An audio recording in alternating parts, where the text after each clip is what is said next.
Alright, I'm going to show you how to take the forks off of the Artillian pallet fork frame without having to pick the forks up. We're going to unlock the fork on this particular kind, pull up and lock in the upright position. We're going to slide the bottom out here from the middle. And then I'm just going to move this back over to the side. And I'll show you again on the other fork. See the slot in the middle of the frame? Pull it out a little bit, just move it back over, and just leave it rest just like that.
Alright, so grapple is just hanging on the top rail right now.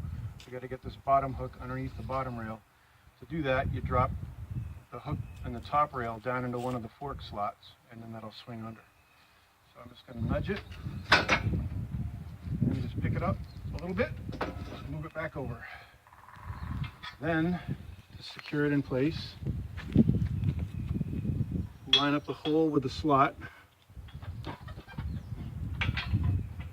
Do that, slide the key in, turn it so that this part is hanging straight down.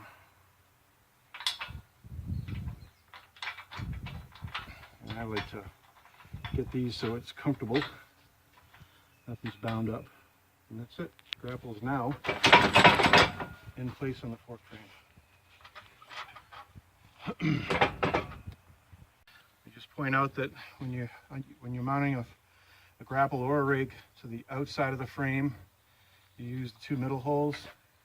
When you're mounting it to the middle of the frame, you're going to use these two outer holes in these two slots right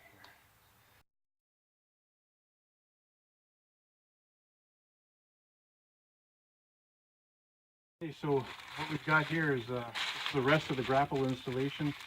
It's the hose kit that comes with the grapple, and it connects the cylinder to the diverter valve, or whatever you happen to be using on your tractor, third function, etc. In the bag, you'll find a bungee cord, which is used to hold the hoses out of the way. You'll find a couple of cable ties, which go on the jacket of the hoses once you get it all situated and oriented. And then you'll find the hoses. One end of the hoses is all complete. You don't have to do anything except plug them into the diverter valve ports.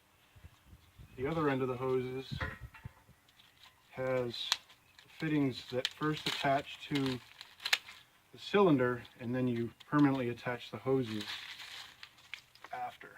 And these ship loose, so you can take it out and put it into the cylinder. So the first thing you'll have to do is just get an Allen wrench or a hex wrench and take out these two plugs that come. Thankfully that was the second one. And when these get installed, the 90-degree goes to the front, 45 goes to the rear. So I'm going to take this fitting off. I'm going to screw this in so that it's right in line with the cylinder. Then you want to tighten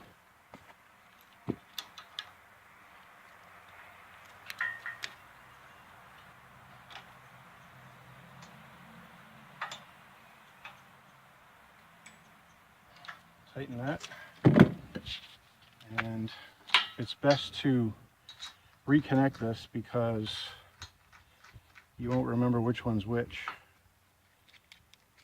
And this guy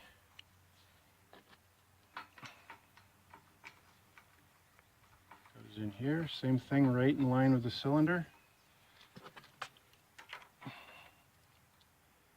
Now we're going to tighten up this 45-degree fitting at the rear.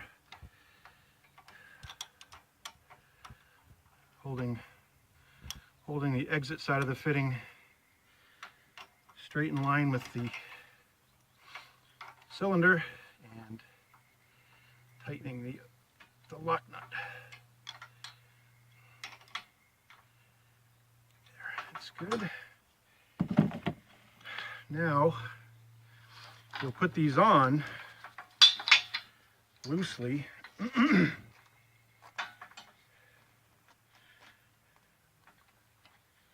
Leave them loose, because what you want to be able to do is have the hoses find their own orientation when you plug them in. And working with a double grapple, I like to plug in the grapple on the right side to the ports on the left side.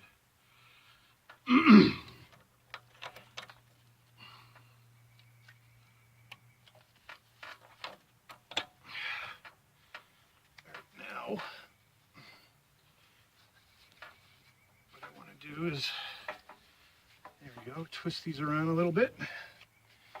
And as you can see, the hoses are, they can rotate over here. So they've found their own natural orientation. And then I'm going to massage this webbing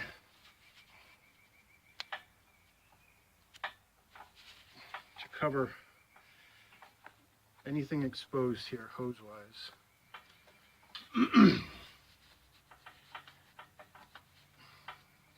Although it's probably really not that crucial.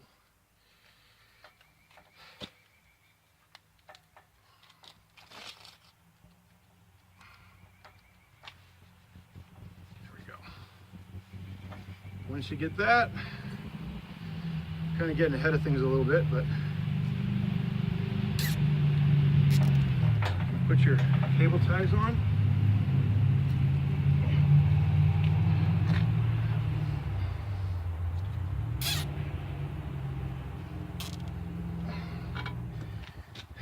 Now, the last step, or possibly the last step before we put these on, would be to tighten these fittings up right here. And what you can do is use this stationary hex to hold the hose from rotating and tighten up that JIC fitting. I'll do it also in the rear here.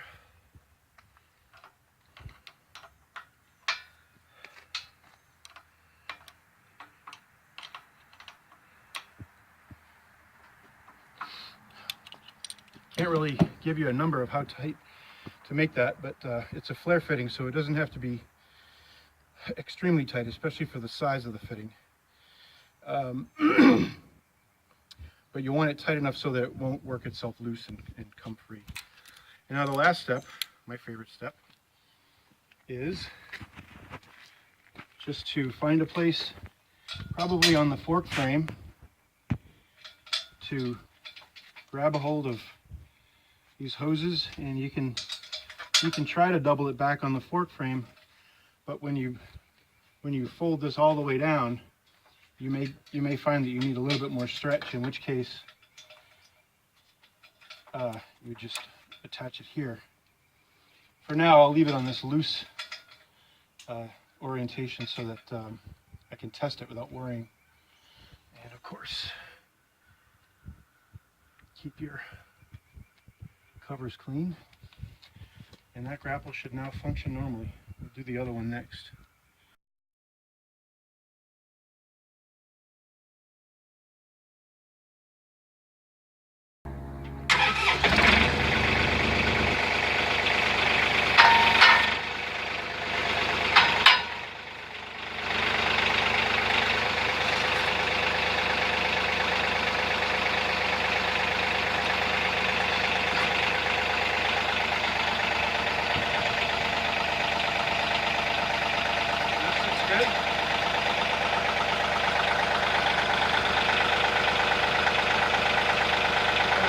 Adjustment on this hose.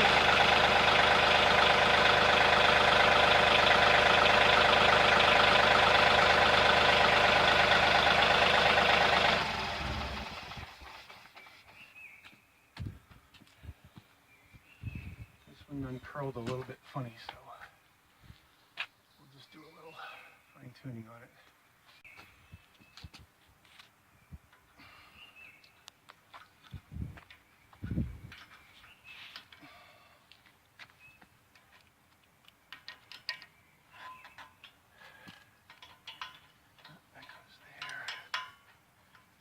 Go.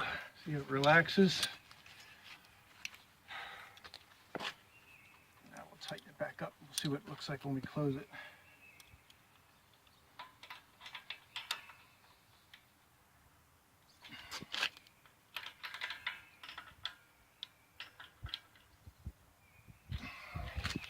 This side looks good.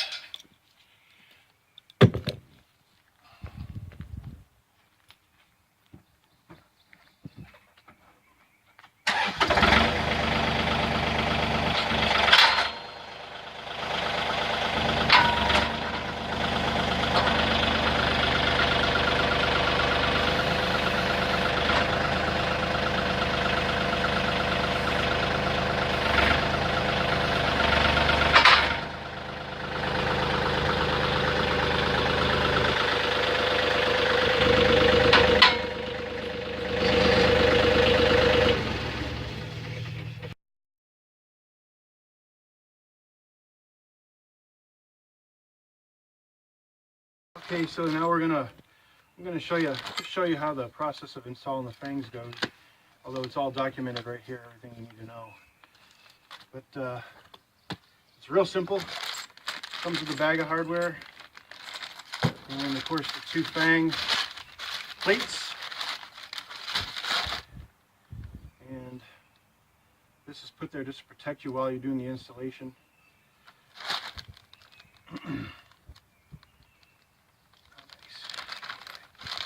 So what we're going to do is grab a bolt, a washer, and a nut, and another washer. And this slot on the grapple is where it bolts onto. And all you do is just put the bolt through the plate, put the bolt through the slot, put a washer on, put a nut on, and do that twice.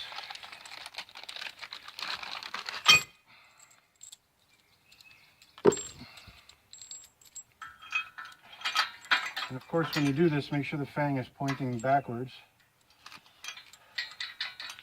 Put another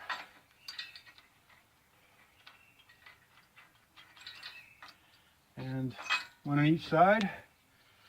You'll use a couple probably of, you can either use sockets, a socket out here, but you'll probably want to use an adjustable or a good sized box, I don't remember what box size, wrench, to hold the nut inside. Just turn the outside till it's tight. It just has to be hand tight because it's got lock nuts, nylon insert lock nuts. So they should not come loose. That's it. That's how easy it is to install the Fang kit.